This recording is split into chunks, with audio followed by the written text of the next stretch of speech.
Previously on the show.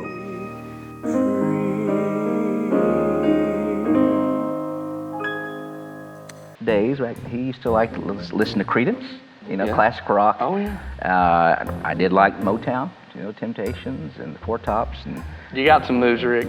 Are you holding back on me? Reaching out in our ministry, especially in our style of music, the reason why we're almost almost nervous about saying this is we don't want people to think that we're compromising or something silly or we're leaving our roots or we who knows what. But the truth of the matter is that it's good to be versatile.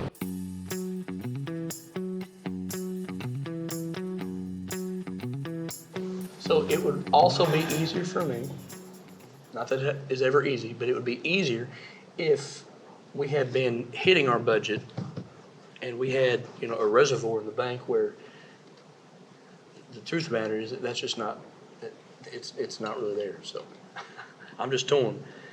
We don't want to let finances dictate whether or not we can go and help these people out.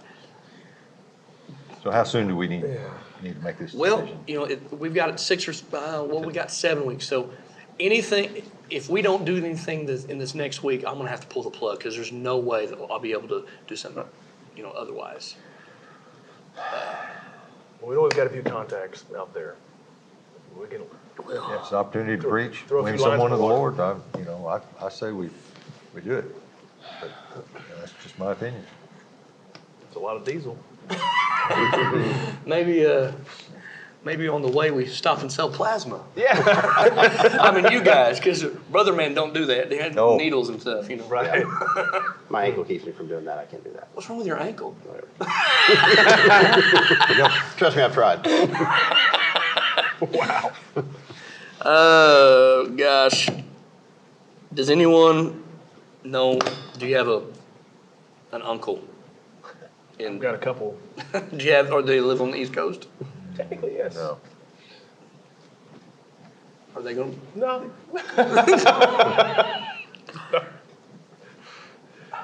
Well, here's the thing. If we don't do that, I know that I could get something in the Midwest. I could fill up Friday, Saturday, Sunday.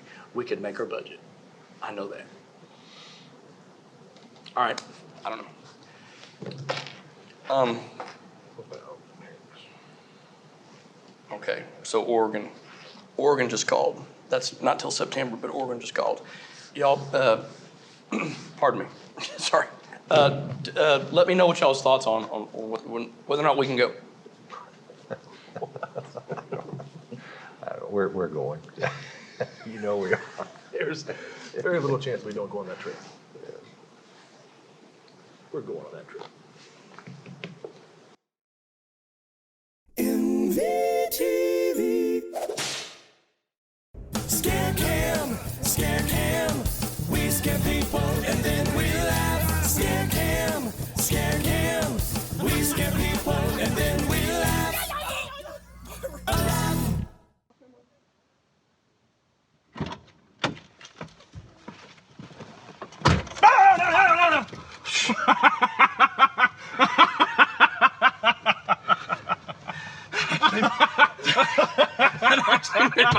My heart hurt a little bit. Oh, how about that? I started in my attic on the bed. Oh, come on.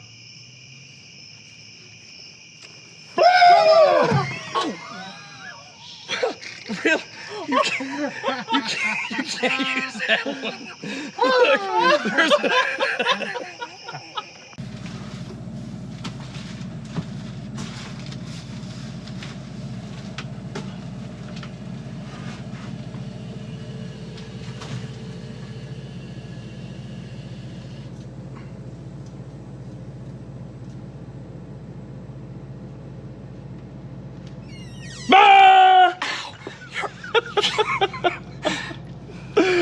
I finally got a good one.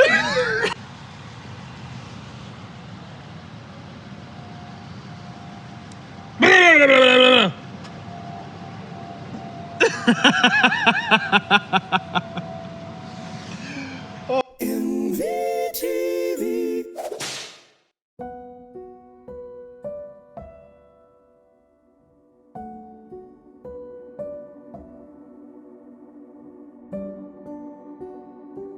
was homeless, I would say 2 years, solid 2 years, as far as not having a home or anywhere to stay. It just took a wrong turn and just pretty much led me down a path of destruction, and I lost everything I had.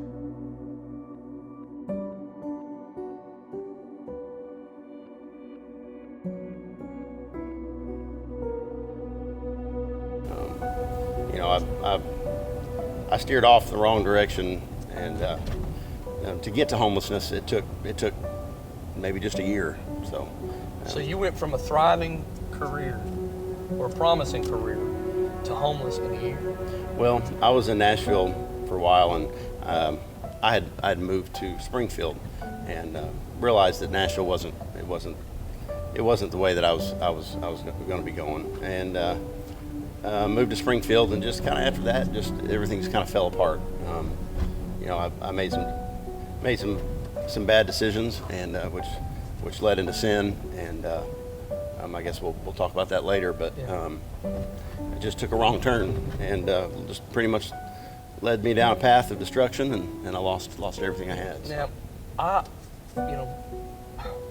we've been able to minister to the homeless. We've been able to minister to people that were addicts. But most of our ministry has just been telling them about Jesus, not really concentrating on how they got there, why they got there. How does someone become homeless? I mean, how does that even...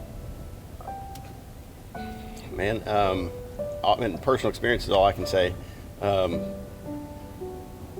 Just chose a path of destruction that I didn't, I was mind altered and going a direction that I didn't realize what I was doing. It altered my mind so much, the path that I was going on. The drugs did. Yeah, the drugs. And this particular drug, it just took me on a path of, I didn't care about anything else. It's almost like you were, I don't know, like a demonic, an entity was taking me down another path that I didn't even care about what was important or anything. You're just living for that next high. Mm-hmm. Pretty much. Yep. When you were going through that, did you? I don't know how to say it. Like, did you feel safe when you were high, or? Oh yeah. I mean, it's when I wasn't high is when reality would set in, and when that reality would set in, that's when I would have to get another high. That way, it would take that reality off or take it away. So it's kind of like the deeper I got, the deeper it took me. I don't know, I'm trying to explain it in words to people who haven't been on drugs or been where I'm at or where I was, could understand. But it takes reality away. When I wasn't a high, you had to face everything. Right. It would, definitely it put a blanket over anything that's important. Was that the hardest part about being homeless? I think by the time I reached homelessness, it wasn't about the high anymore. I'd been on that path for so long that it took me to homelessness. And once I got to homelessness, I was just stuck. It's like I couldn't get out of it. By that point, I burned every bridge that I had, even family. So. Now, when you say burnt bridge, you're talking about, that your family tried to help you and you lied to them about. Sure. Being on drugs, your whole life's a lie. I burned every bridge I had. It was to the point that I didn't have any help anymore. It was to the point that I couldn't call anybody and ask them for help. And once you get that low, you're stuck. And what about you? You got some sweet kids, man. Yeah. What God is, He's restored all that. I've got a great relationship with the kid's mom and my kids. So I'm very lucky. Very lucky. Did they cross your mind when you was? They did, but I was so ashamed and how far deep I'd gotten that I didn't want to talk to any of them. I didn't even pick up the phone and call. I didn't want to. I was just ashamed. So. You didn't want them to see you like that. No. There was a point where when I just became evicted out of my apartment. This was early on. I'd stayed in all my stuff went into a storage unit, and that's where I stayed. I didn't have where to stay. And You stayed at the storage unit. Yeah, I've stayed at storage units, from storage units to tents behind, behind, I don't know, tent. You'd have to find a place where a lot of traffic wasn't in and out, and they couldn't see you. But there was a point where it might have been my weekend to get my son, and I couldn't get him because I was outside sitting on the side of a building, And I was thinking, well, I want to see him, but what's he going to think when I have all my stuff and it looks like I'm sitting at the airport? All my stuff's just sitting here on the side of a building. I can't see him. There's no way I could see him. And then I didn't want to tell his mom that I was like that. But yeah, it came to a point where I was literally, it's my weekend. Hey, Lathan, it's, my ex-wife, where are you at? I'm going to bring Weston by and see you. Well, there's no way, I've got all my stuff literally sitting on the side of a building. You just avoid the call together. Yeah, there's no point. I don't want anybody seeing me like that. So, and it just got worse from then on. It got to where I didn't have any contact with them, and they didn't want any contact with me. I burnt so many bridges that my chances were all up. There's no way that's going to happen. So when it got like this, when it was this cold, what did you do to stay warm? Honestly, what do you do in something like this when there's nowhere to stay? I want to say God always provided, but He really did. I would find abandoned houses, North Springfield, Missouri, where all this took place. On the north side, there's a lot of abandoned houses and a lot of old money, and a lot of folks own the houses, and they'll keep, through this type of weather, type of year, they'll keep the heat on. And I would sneak in. I would find a way into these houses that were maybe for sale but haven't sold, and nobody wants to buy a house in North Springfield because it's just a rough part of town. And I would sneak in and pray to God that nobody could see me sneaking in, and I would black out a room, put cardboard over all the windows, and sleep on a piece of cardboard where there was heat, and pray that nobody could see me leaving or coming or going. And I would stay there until it was time to get up and move somewhere else. When there's not a house to sneak in, when you're out in the elements, were you ever outside in Springfield when it's iced over and snowed over, or cold rain, and what do you do? Yeah, I just pray to God that somebody would give me some change, maybe to stay at the homeless shelter. There you can pay $3 to stay one night, and just pray that maybe find a couch. I didn't have any friends at that point. I don't know. Just I would try to work out deals to where maybe I could do some. I do woodwork and stuff. I would see if they were addicted maybe to the same drug I was addicted to, and say, hey, let's work this out. I'll stay in your shed if you take me to go get stuff to do the painting and stuff, and I can sell it on Marketplace. I can make money, and I'll provide the drugs for you and your wife or your family, whatever, as long as I can stay in your shed. And that was kind of the deal. They take me wherever I wanted to get furniture, to get wood, to work on stuff, to paint things. So that you could provide them. And I'd say I'll take care of the drugs as long as you give me the place to stay. When that was going on, what was your, I'm sure, I'm trying to empathize, because this is foreign to me still. Yeah. What was your biggest fear? Or if you were ever sober long enough to be afraid, what were you afraid of? What was your fear? Excuse me. At that point, when I was doing that, I wouldn't even consider that homelessness yet. Because it got so much worse. I felt safe if I was in a shed behind somebody's house and I had a relationship with somebody. It got to the point where I was completely alone. I couldn't talk to anybody. I had a hurt ankle this whole time. I had a backpack on my back, and there come to a point to where I couldn't even associate with anybody because of my homelessness. The minute I went from having an apartment, having things, overnight to homelessness, everyone looked at me completely different. I wasn't accepted at all from anybody. I was a thief. I wasn't, but if you're homeless, you're a thief. If you get caught in town with a backpack going in Walmart, they're going to be watching you because you're homeless. You can't really deny the fact that I'm homeless because, one, I didn't have a place to shower or I just have that look, and When did you bathe, by the way? any chance I could, if I could get into the homeless shelter and bathe. This time of year it was tough. I think before I went into the Hope Homes of the Ozarks, matter of fact, when you texted me out of the blue that day, I'd had my first shower probably in about 28 days, I would say.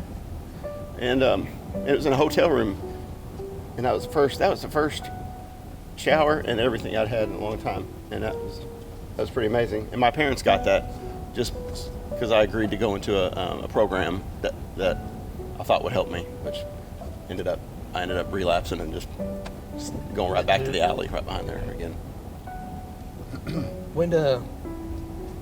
We'll talk about your leg here in a little bit, but man, with a crippled up leg, homeless, man, how'd you get around? I didn't. How'd you travel? I'd say just limp everywhere? Yeah. I had those crutches on me for, I was homeless until I decided to give it up, and God turned my life around. I would say for a year and a half is when I hurt my leg. So for about 8 months to a year, I was homeless with crutches, with a broken leg, fighting infection, in and out of the hospital, and people knew me because I was the guy on crutches. I wore that big banana boot all over town. And I couldn't get seen anywhere. They know, That's him. Yeah, they know that's me. So I was incarcerated at least 8 to 11 times. I was picked up. I know I was incarcerated. Went to jail 12 times, in and out.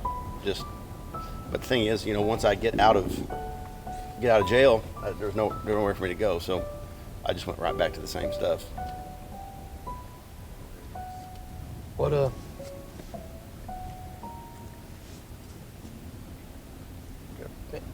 All this talk about being homeless, what is that? I don't say this. When you hear the word home, what do you think of? What's that mean to you when someone says you're home? Where is your home? Think of family. To me, home is family. The way I was raised, just having the love of family and friends. To me, that's home. Is that what you missed the most when you was going through this? It's just. Yeah. I was to the point of hopelessness. I didn't have any hope. I didn't think that I would ever come out of the bottom pit that I was in.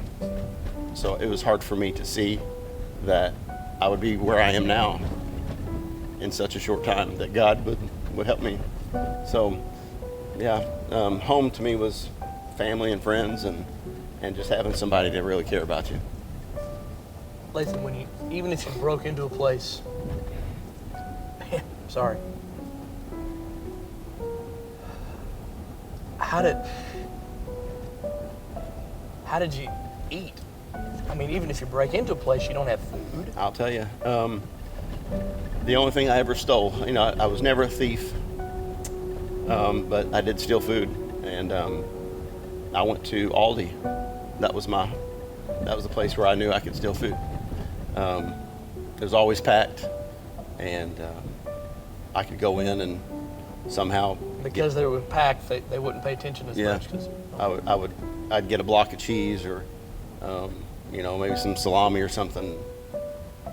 Other than that, if I was at a homeless shelter, I might get lucky enough to get a bus ride to like a breakfast for the homeless or something like that. But when I was just down and out on the street, I would have to steal my food. I'd take a backpack, fill it up full of groceries, and kind of psych them out, because I was on those little electrical cars because of my ankle. I would psych them out and get away with some food in my bag. But that didn't always work out. I've gotten busted and went to jail, for that once. So but when you're hungry, you're hungry. This can sound weird, but when you went to jail, was that all bad? Because at least it was warm, and they had to feed you in there, I guess. Yeah, true. Yeah. In that matter, it wasn't bad. You know, of course, I didn't like jail because then you're sobering up, and when you sober up, reality sets in, and that reality sucks. So you want to get back out there and use again, so you don't have to face reality.